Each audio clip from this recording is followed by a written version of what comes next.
ఈ నెల 23న రంగారెడ్డి జిల్లా షాద్నగర్ ఆశా కాలనీలో జరిగిన చోరీ కేసును 24 గంటల్లో ఛేదించారు పోలీసులు. తాళం వేసిన ఓ ఇంట్లో దాదాపు 18 తులాల బంగారం నగలను దోపిడీ చేశారు దుండగులు.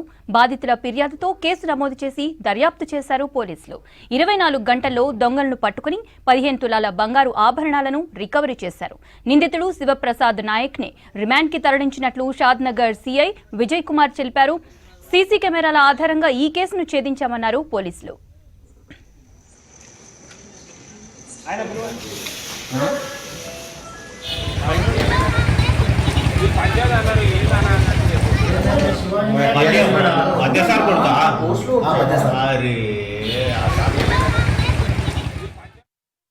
మరియు ఇంట్లో అల్మారీ ఓపెన్ చేసి అందులో నుండి మొత్తం బంగారం సంబంధించిన బంగారు చైన్లు 3 ఉంగరాలు మరియు బ్రాస్లెట్ జుంకాలు బంగారు గాజులు టోటల్ వర్త్ 18.1 తులం 18 తులాల 1 గ్రామ్ బంగారం కనిపించలేదు. ఎవరో గుర్తు తెలియని దొంగలు తాను ఇంటికి తాళం వేసి వెళ్ళిన తర్వాత ఇంటి తాళం పగలగొట్టి దొంగలించబోయినాడని చెప్పి దరఖాస్తు ఇచ్చినాడు.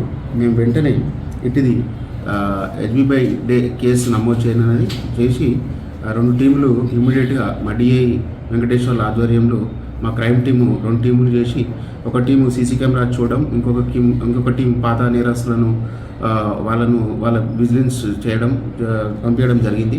ఇందులో భాగంగా మాకు అదే రోజు ఆ ఇంటికి దగ్గరలో ఉన్న ఒక సీసీ కెమెరాలో ఒక సీసీ ఫుటేజ్ దొరికింది. అతడు ఎవరంటే ముడావత్ శివప్రసాద్ అని మాకు పాత నేరస్తుడు. ఇతను గతంలో ఈ పోలీస్ స్టేషన్ నుంచి సెల్ ఫోన్ దొంగతనం కేసులో జైలుకు వచ్చినాడు. ఇతను ఆ సీసీ కెమెరాలో కనిపించడం జరిగింది. మాకు అతను సస్పెక్ట్ చేసి మేము వెంటనే మా క్రైమ్ పార్టీ వాళ్ళు రఫీ అండ్ కరుణాకర్ రాజు వీళ్ళంతా అతని గురించి విచారిస్తుండగా అదే రోజు నైట్ తెల్లవారుజామున మనకు మార్నింగ్ ఇక్కడ పక్క కాలనీలో టీచర్స్ కాలనీలో అతను ఒక లారీల అడ్డా దగ్గర ఈ ఇంటాక్ట్ ప్రాపర్టీతో పాటు మాకు దొరకడం జరిగింది. వెంటనే అతన్ని పోలీస్ స్టేషన్ తీసుకొచ్చి విచారించడం జరిగింది. అతని వద్ద ఒక బ్యాగ్లో మొత్తం ఈ ఏవైతే దొంగతనానికి గురైన చైన్లు బ్రాస్లెట్ ఉంగరాలు జుంకాలు దాదాపు 15 తులాలు అట్లనే ఇంటాక్ట్గా మనకు సీజ్ చేయడం జరిగింది. అతన్ని అరెస్ట్ చేయడం జరిగింది.